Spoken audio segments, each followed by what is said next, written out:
Okay, welcome back to the channel here.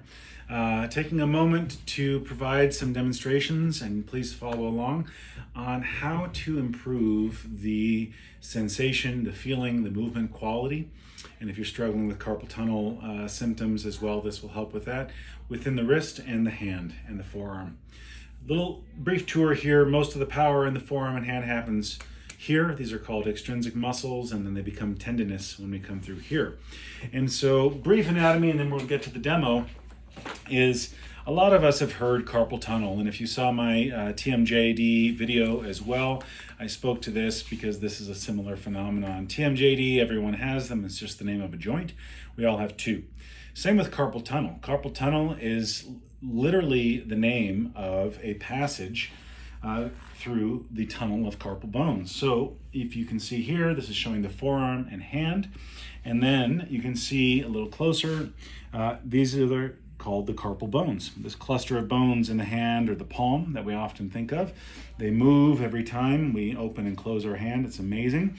And a little thing about this is showing the carpal tunnel. The carpal tunnel is, again, a passage through the carpal bones. And what's important about this is it's the passage of 7 tendons and 2 nerves through here. So this is a critical area. And what tends to happen is most of us, we have a lot more power in our grip than we do in our opening. And so it tends to lead to certain imbalances that are predictable. You add to this positioning with cycling or computer work, and it can expand on this problem for people. So here's a couple exercises that you can do. I recommend starting to find ways to incorporate these into areas that you frequent. So if you have idle time at your desk, or if you commute for work and you have options to do some of this in the car, it's a great place for this because our body's training all the time. So here we go. What to do about it? First thing that I like, because most of us, especially if we're training and we're conditioning athletically, we're adding power to our grip. Every time we lift something off the floor, it's grip.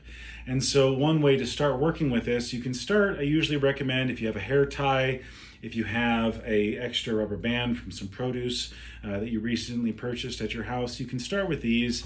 If you'd like to graduate to something a little bit more refined, you can buy specific silicone or other types of devices. A lot of climbers will have these to open your fingers against resistance. So again, all of our grip strength happens on this side, all of our opening strength happens on the outside.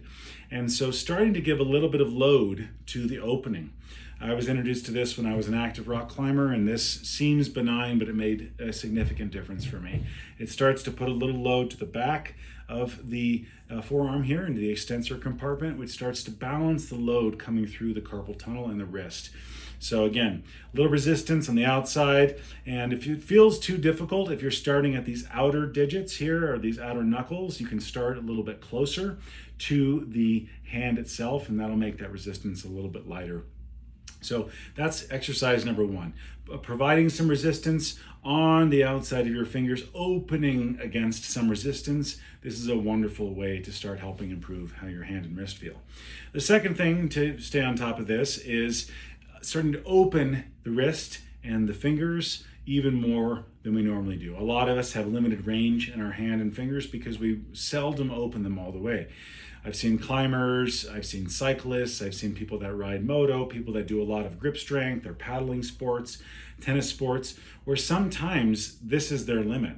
They're so strong that they actually can't open their hand all the way. So starting to give the hand more range of motion, opening the fingers, opening the wrist, and again, this time it's without resistance, will really help. If you're very strong and you have a lot of grip strength, you can certainly add some resistance to this just to make sure that you're putting a little bit of load into that if you're already quite developed and strong. So those are 2 to start with. And the last that I like, this is again similar to the shoulder demonstration that I like to find ways to incorporate this into our life and our daily life. And so the last thing is just to normalize this, is just to start making a practice of holding your hand a little bit more open. People will often comment or see me, I walk around with my hands even well extended because I grip so much for the work that I do and my lifestyle that anytime I'm not gripping, I want my hands to be open. I want my fingers and my tendons and all of the musculature that's involved here to have a lot of break in between the time that I'm grabbing under load. So again, all of us are grabbing under load. A lot of us are dealing with this, whether we have full-blown carpal tunnel syndrome or not, or any pain in that area, or limitations. So try these. If you like them, please let me know. If you have questions, please leave them in the comments. Please like and subscribe to the Boulder Pain Relief channel. And I look forward to talking with you again soon.